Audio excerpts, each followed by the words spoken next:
waaw depuis démb maa ngi ñëw Thiès di dugg ci askan wi gërëm askanu Thiès ci seen taxawaay ginnaaw bi ma nekkee ci biir kaso bi nekkoon ci ay xat-xat mu am ay yëngu ci biir dëkk bi am fi ay manifestation am fi ay marche yoo xamante ni waa Thiès organiser nañ ko pour docteur Babacar Diop daal di génn prison kon su ma génnee prison ba jotaat sama wér-gi-yaram li ma war mooy ma ñëw ci samay mbokk ñëw ci samay dëkkandoo ñëw fi ma dëkk sant leen gërëm leen waaye profité ci aussi dem ci kilifa diine yi tàllal leen suñuy loxo ñu ñaanal ñu waaye ma profité ci aussi waxtaan ak kilifa diine yi ci sama yéene ci réew mi ñi xam lan moo tax a jóg suñu parti lan moo gën a tax a jóg docteur Diop ba kilifa diine yooyu xam lan mooy yéene docteur Babacar Diop ci réew mi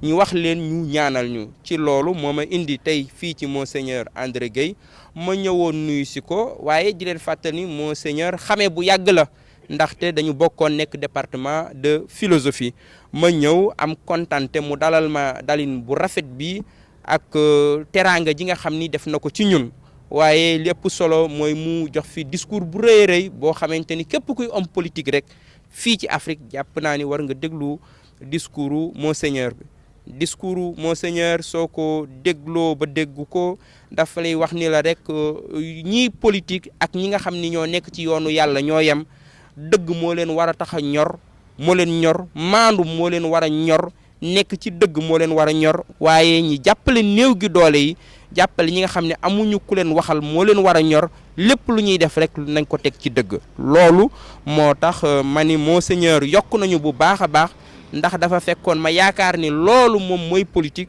dafa fekkoon ma jàpp ni Sénégal ni ñuy politique baaxul dañ ko war a màbb ñu tabaxaar façon politique bu bees façon politique boo xam dina mën a dimbali askan wi façon politique boo xamante dina mën a dimbali néew gi doole yi façon politique boo xam dina mën a dimbali àll bi façon politique boo xam dina mën a dimbali ndaw ñi ca yaakaar naa ni kon Monseigneur yokk nañu bu baax a baax dina yokk suñu taxawaay ci réew mi ba jeunesse bi nga xamante ni ñoo demoon jàngi ñi xam ni am nañ conscience politique bu bees am nañ taxawaay bu bees boo xamante ni non seulement mën nañu yor réew mi waaye mën nañ ko yor ci doxalin bu bees doxalin boo xamante ni askan wi dina ci gis boppam en tout cas loolu mooy sama yéene loolu mooy suñu yéene suñu parti moo tax ñi ngi ci sant Monseigneur ca ak kër kilifa diine yi nga xamante ni yëpp dinañ fa dem muy Serigne Saliou Touré muy famille Ndiéguène ak yeneen famille yi nga xamante ni ñi ngi ci biir Thiès yëpp dinañ fa dem ak bu ñu fa jógee aussi fan yi di ñëw dinañ génn Thiès dinañ dem Kaolack dinañ dem Touba Tivaouane yooyu yëpp dinañ ko def pour que sénégalais yi ak kilifa diine yi gën a xam lan mooy projet FDS. waaw man jàpp naa ni kilifa diine yi ñi ngi wax waaye ñi leen war a dégg amuñu ay nopp dégg leen bis bu nekk ñi ni jàmm la ñu bëgg ci réew mi. kilifa bu ne jàmm la ñu bëgg ci réew mi mooy dëgg la ñu bëgg ci réew mi ndax fépp fu dëgg maandu te ak njub tumuranke jàmm du fa am kon ñi ngànk réew mi ñoo war a dégg am xel pour dégg li kilifa diine yi di wax kon ñun dañu jàpp ni Macky Sall moo amul ay nopp pour dégg waaye kilifa diine yi ñi ngi wax en tout cas Monseigneur li mu wax sànq am na ay taskati xibaar yu fa nekkoon yaakaar naa ni dars la bu rëy pour non seulement ñi yor nguur gi waaye ñi nga xamante ni aussi ci opposition bi parce que réew moom lu la ci waay mënti wax kenn mënu ko yor lu dul ci njub ci ak maandu ak ci dëgg loolu rek ci lañ mën a yore am réew ak dal am ci réew mi Macky Sall yaakaaruma ni sax xam na ak njub ak dëgg ba koy làmboo jàppuma ni sax xam na ko su ko xamoon ni muy doxale du ko doxale Macky Sall jaay doole rek la xamul leneen lu dul jaay doole te jaay doole googu su ci jógul jàpp naa ni dina ko jural leneen ndaxte kenn mënul jaay doole sa askan ci askan wi tey la gën a déterminé ngir jàmmaarloo ak moom. waaw fa ñu nekkoon démb fa lañ nekk tey di ñaan askanu Sénégal yépp ñu mobiliser wu ci affaire courant bi. Macky Sall moo war a dellu ginnaaw wala askan wi wërta dellu ginnaaw te jàpp naa ni le 10 janvier mobilisation bi ñuy waajal Dakar suñ ca yeggee Macky Sall ak gouvernement am dinañu dindi mesure bi ndax dinañ xam ni kenn du attaqué sa askan kon askan wi amatul benn dërëm benn 15 bu muy jox Senelec askan wi dafa sonn li ñu waroon a jox Senelec yëpp jox nañ ko Senelec maa ngi ni Senelec bu ngeen xoolee entre 2006 ba 2011 état Sénégal def na ci 800 milliards 2011 ñu am plan tàkkal boo xamante ni presque coûté na 700 milliards 2016 ñu indi plan yeesal boo xamante ni coûté na presque 300 milliards loolu lépp di alalu askan wi booba ba léegi li ñu soxla Senelec mënuñu ko jox ba pare tey Senelec ñëwaat di ñu laaj ñu cotiser waat ci cotiser waat boobu ñu bëgg ko teg ci ndoddu néew gi doole yi dem na sax ba directeur général Senelec ni liñ laaj ménage yi mooy 1500 francs bariwul moom loolu jàpp naa ni ñàkk xam-xam ak arrogance moo tax mu mën a ñëw ci loolu ndaxte Sénégal boo ko jëlee ñaar yoo jël benn bi ci boppam daanaka ci ak ndóol la nekk 700 francs par jour amuñu ko moom mu mën a wax loolu jàpp naa ni ñàkk respect ak ñàkk a wekk askan wi la kon xeex boobu tey jii ci lañ nekkoon démb ci lañ nekk tey ci lañ nekk suba di jox rendez-vous sénégalais yëpp le 10 janvier ci marche bu mag national boobu nga xam ñu ngi koy organiser.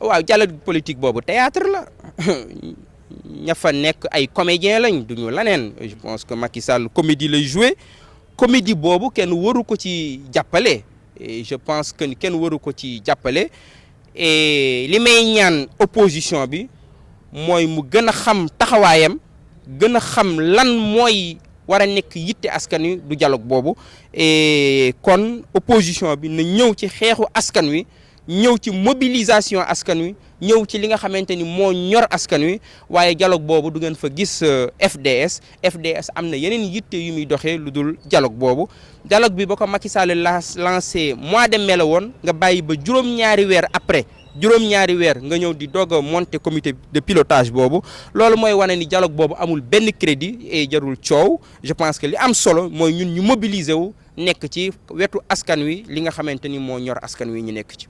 Guy Marius Sagna tant que mu ngi nekk prison man dama jàpp ni prisonnier la mënuma libre lu dul Guy Marius Sagna génn prison mënuma nelaw ba yandoor lu dul Guy Marius Sagna génn prison mënuma am conscience tranquille lu dul Guy Marius Sagna génn prison.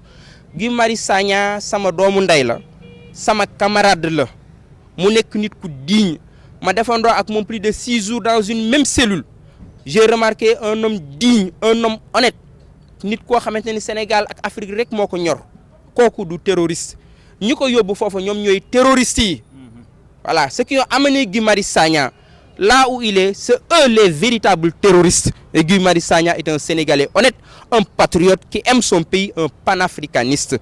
Donc, tant que mi ngi fa man dama jàpp ni maa ngi prison léegi li xew prison ba la fa xewoon jour bi muy génn ni ma ko waxee noonu la parce que l'administration pénitentiaire kañ lañ démentir li ma wax vendredi laa fa génn ñu toog vendredi samedi dimanche lundi ba mardi juróomi fan après pour doog a génne seen communiqué boobu te communiqué boobu bu ngeen ko leeree seen kilifa gi li mu wax ba mu ko yëgee dañuy yóbbu naa docteur Diop infirmerie mais boo yóbboo nit infirmerie xanaa am na lu ko dal loolu mi ngi ci communiqué bi kon communiqué boobu je pense que ni amul ay kàcc kese la ay neen la du dara li am solo ba am solo mooy suñu avocat yi ñi ngi waajal plainte bi le SAES le syndicat des enseignants du supérieur ñi nga may jàppale ci plainte boobu ak niñ ko mënee incha allah tey ci suba waxtaan nañoo ak avocat bi jox nañ ko élément yëpp xam nañ turu ñi ñu agressé en tout cas ñeenti ñi ñu agressé ñett ñi xam nañ ko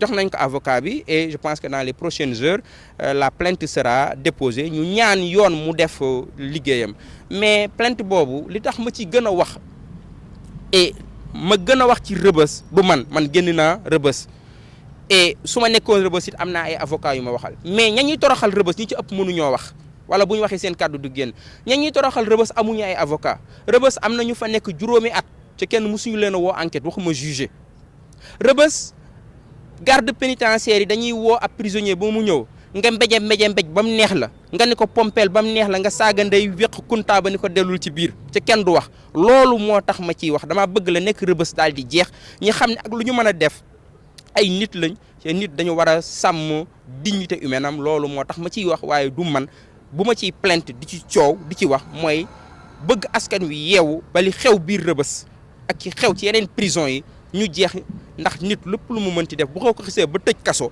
jaratul nga koy buntu xataal ndax buntu xataal weesuwul nga jël sa cadenaar nga cadenaare nit nga tëj ko privé ko liberté. Je pense que ne loolu doy na sëkk jarul ñi ciy teg lan. waaw bon maa ngi récupéré am na analyse yu des j'avoue que mënuma woon ñàkk bañ a ñëw sax Thiès mais médecin yi waxoon naa récupéré ba ci kanam mais am na loo xam mënul ñàkk. boo ma xamoon dama xam ni bon wàññeeku na mais li am solo wàññeeku bi ci ëpp solo mooy le courage est là, le mental est là. Je suis plus que jamais déterminé à être aux côtés du peuple sénégalais ndaxte Sénégal jaral na ma lu ko ëpp. jërëjëf. Oui, je suis à Thiès depuis hier pour des visites de proximité et surtout pour remercier les populations de Thiès parce qu'elles se sont mobilisées pour ma libération. Elles ont organisé des manifestations, elles ont marché en exigeant la libération de Dr Babacar Diop. Je me devais donc de venir dire merci à ces populations, merci à la jeunesse de Thiès, merci aux étudiants, aux élèves de Thiès, merci à tous ceux qui se sont mobilisés pour la libération de Dr Babacar Diop. Par la même occasion aussi, j'en profite pour recueillir les prières des familles religieuses, leur expliquer mon projet politique pour le Sénégal et présenter les forces démocratiques du Sénégal. Et c'est en ce sens que je viens de rencontrer l'évêque de Thiès, qui est aussi un ami de longue date, et qui a délivré un très grand message que tous les hommes politiques, je pense bien, ont intérêt à écouter. Et son message, il est simple, c'est pour nous dire que, en définitive, la politique est une vocation. Et ceux qui s'engagent en politique ont reçu un appel intérieur et qui les pousse à épouser les causes de leur peuple et qui prennent position aux côtés des pauvres, des plus nécessités. C'est ça la politique. Donc la politique, quand elle est droite, quand elle est bien faite, c'est prendre position, et prendre position, être à côté des pauvres, être à côté du peuple, être à côté de ceux qui souffrent, être à côté des sans-voix. C'est ça qui a été le message de l'évêque, et l'évêque a renforcé mes convictions aujourd'hui pour me dire que nous sommes sur la bonne voie, réformer, refonder, transformer la politique pour avoir une nouvelle vision ici au Sénégal portée par la jeune génération. La paix, mais la stabilité se construit dans la justice, l'égalité. Le sage Solon avait l'habitude de dire l'égalité n'engendre jamais la guerre. Ce qui engendre une guerre, c'est la violence, c'est l'injustice. C'est l'inégalité qui engendre une guerre. Si nous voulons construire une société de paix, nous devons vivre dans la justice, dans l'équité, dans l'égalité, dans le respect de l'être humain, dans le respect de la dignité humaine. Non, ma conscience est le tribunal où j'évoque ma conduite. Cette conscience, elle est calme quand je l'interroge. Je n'ai pas de regrets. Je suis un universitaire. Un universitaire, c'est un intellectuel. Un intellectuel est un hérétique, un dissident, qui prend position aux côtés des pauvres, qui prend position aux côtés des faibles, qui prend position aux côtés des sans-voix. J'ai un camp. Mon camp est constitué des pauvres, des sans-voix, des exclus, des victimes de l'inégalité, de l'injustice, de ceux qui n'ont jamais pris la parole et ceux qui n'ont jamais personne pour les défendre. Eux, ils constituent mon camp. Eux, ils constituent mon pauvre. Je prends des risques, oui, pour défendre ce peuple. Et ce que je voulais dire au président de la République, c'était simplement, Monsieur le Président, le peuple est fatigué. Voilà. Et en tant qu'universitaire, je pense que ce qui devait gêner les gens, si le professeur Diop avait usé de la violence, si le professeur Diop écrit, prend position par l'écrit ou par une action action pacifique, je ne vois pas en quoi cela devrait gêner, très sincèrement. Comme dit Edith Piaf, non, je ne regrette rien. Franchement, je n'attends rien de M. Macky Sall. M. Macky Sall a trahi Dieu, il a trahi son prophète, il a trahi ses anges, il a trahi son peuple. Nos avocats préparent une plainte qui sera déposée dans cette semaine. Ce matin, je me suis entretenu avec mon avocat. J'ai le soutien du SAES qui a aussi engagé des avocats. Et je pense qu'une plainte en bonne et due forme sera déposée. Et au-delà de ça, il faut appeler le peuple sénégalais à prendre position, à se mobiliser pour que la violence qui est à Rebeuss cesse. Ceux qui sont à Rebeuss, ce sont des êtres humains comme vous et moi. Et la dignité humaine doit être respectée. Lesquels? Non, on ne se bat pas pour une formation politique. On se bat. Le plus important, c'est avoir le peuple à côté de nous. Nous avons eu le peuple. Si je suis aujourd'hui à Thiès pour vous parler, c'est parce que le peuple s'est mobilisé. Sinon, je serais aujourd'hui en prison. Je vois le plus important dans cette affaire, c'est le peuple. Moi, mon interlocuteur, c'est le peuple. Je vais aller vers le peuple, discuter avec le peuple au village, dans le quartier, dans les écoles, dans les universités. Je n'ai qu'un seul interlocuteur, c'est le peuple, mon peuple. Et bien sûr, rassurez-vous, et je donne rendez-vous aux Sénégalais le 10 janvier, la prochaine marche, et demander une mobilisation forte, non seulement à Dakar, mais à l'intérieur du pays. Dans cette affaire, c'est M. Macky Sall qui doit revenir à la raison. C'est M. Macky Sall qui doit reculer dans cette affaire de hausse du prix de l'électricité. Le dialogue politique, c'est une comédie, c'est un cirque. Ne sert absolument à rien. Depuis qu'il a été lancé, attendre 7 mois encore pour installer le comité de pilotage, tout ceci n'est pas sérieux. Et pour moi, j'appelle les formations politiques de l'opposition à être plus vigilantes et à revenir dans le combat. Un parti politique, c'est d'abord un parti de combat, être à côté du peuple. FDS ne participera pas au dialogue politique. Cela est très clair. Nous avons d'autres préoccupations que de participer ou bien que de répondre à une invitation de M. Macky Sall. Peut-être un mot à l'encontre de Guy Marius Sagna? Oui, je dis, je ne serai libre que le jour où Guy Marius Sagna pourra rentrer chez lui. Il a mon soutien. Je lui témoigne ma solidarité indéfectible. Guy Marius Sagna est un frère, est un camarade. J'ai laissé en prison un frère, j'ai laissé en prison un camarade. Il n'y aura pas de stabilité dans ce pays tant que Guy Marius Sagna serait en prison. C'est moi qui vous le dis. M. Macky Sall n'aura pas la stabilité dans ce pays tant qu'il y aura des prisonniers politiques au Sénégal.